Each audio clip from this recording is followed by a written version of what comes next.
Twin pregnancy को हम लोग हाई रिस्क प्रेगनेंसी क्यों कहते हैं? नमस्कार दोस्तों, मैं doctor Monika Sachdeva, medical director private hospital. अक्सर हमें ये लगता है कि जुड़वा बच्चे आ गए तो क्या दिक्कत है। इसको हाई रिस्क प्रेगनेंसी क्यों कहा जाता है? क्यों इसकी ज्यादा रखरखाव, ज्यादा केयर की और ज्यादा मॉनिटरिंग की जरूरत होती है? ये समझना आज हम सब महिलाओं के लिए बहुत ज्यादा जरूरी है। जुड़वा बच्चे हम नकार नहीं सकते कि होंगे नहीं, कभी नहीं होंगे, ऐसा नहीं हो सकता, क्योंकि आजकल हम ये देख रहे हैं निसंतानता बढ़ रही है। उस वजह से निसंतानता से होने वाले इलाज बढ़ रहे हैं और उसमें ट्विन प्रेगनेंसी कितना ही हम अवॉइड करें, कहीं ना कहीं हर डॉक्टर उसे टकराता है। और जुड़वा बच्चों को सबसे बड़ा चैलेंज एक डॉक्टर के लिए होता है कि वो उनकी प्रेगनेंसी को सक्सेसफुली कम कॉम्प्लिकेशन या बिना कॉम्प्लिकेशन के पूरे 9 महीने तक लेके जाए। अब इसमें अड़चन कहाँ आती है? सबसे बड़ी जो अड़चन होती है, ज्यादातर देखा गया है आजकल जो ट्विन प्रेगनेंसी हो रही है ये एडवांस एज में हो रही है। वो ART ट्रीटमेंट, IVF हो, IUI हो या कोई और ट्रीटमेंट की तरफ जाते हैं और उनमें ट्विन प्रेगनेंसी के चांसेस होते हैं। तो एक एडवांस एज में जब किसी महिला को प्रेगनेंसी आती है तो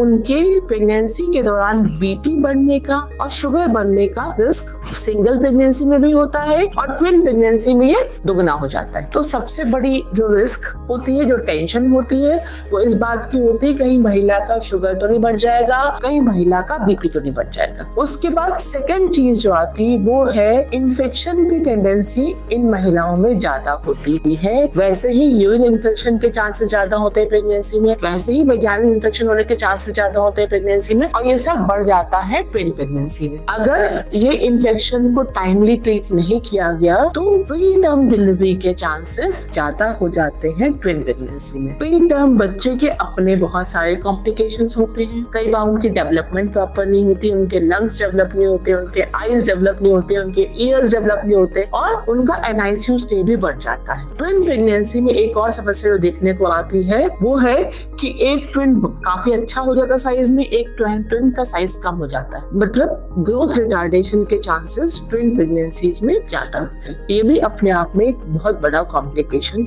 इनमें कई बार आपस में कनेक्शन हो जाता है, जिसे हम कहते हैं twin to twin transfusion syndrome. इसका मतलब है एक ट्विन दूसरे ट्विन को ज्यादा ब्लड देता है और ऑटोमेटिकली जिसको ज्यादा ब्लड मिलता है उसे भी नुकसान पहुंचता है, जिसे कम ब्लड हो रहा है उसको भी नुकसान पहुंचता है। तो ये सारे कॉम्प्लिकेशंस हैं। ये सब कॉम्प्लिकेशंस एक ट्विन प्रेगनेंसी को हाई रिस्क बनाने के लिए पर्याप्त है और इसी वजह से इनको दिक्कत होती है और कई बार डिलीवरी के वक्त समस्या आती है, NICU स्टे बढ़ता है, डिलीवरी जल्दी होती है और बहुत सारी कॉम्प्लिकेशन होने का डर होता है। इसलिए ट्विन प्रेगनेंसी किसी भी एंटीनेटल OPD में, किसी भी ऑब्स्टेट्रिशियन के लिए, किसी भी इंस्टीट्यूट के लिए एक हाई रिस्क प्रेगनेंसी होती है। इसलिए जब हमें अच्छा लगता है सीता गीता को देख के, राम लखन को देख के, हमें सोचना चाहिए कि ट्विन प्रेगनेंसी होगी तो समस्याएं हो भी सकती है। नमस्कार।